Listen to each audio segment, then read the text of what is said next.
Go! Ephesians chapter 2, verse 8. For it is by grace you have been saved, through faith, and this is not from yourself. It is the gift of God.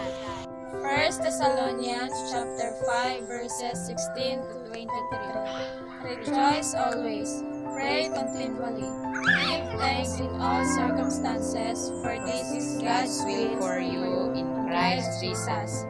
Do not quench the Spirit. Do not treat prophecies with contempt, but test them all. Hold on to what is good. Reject every kind of evil. May God Himself, the God of peace, sanctify you through and through. May your whole spirit, soul, and body be kept blameless at the coming of our Lord Jesus Christ.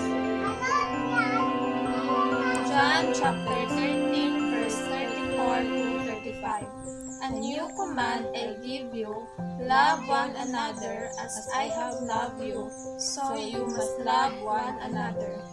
By this everyone will know that you are my disciples, if you love one another.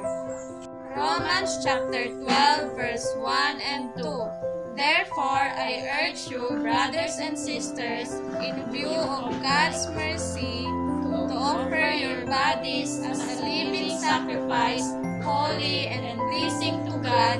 This is your true and proper worship. Do not conform to the pattern of this world, but be transformed by the renewing of your mind. Then you will be able to test and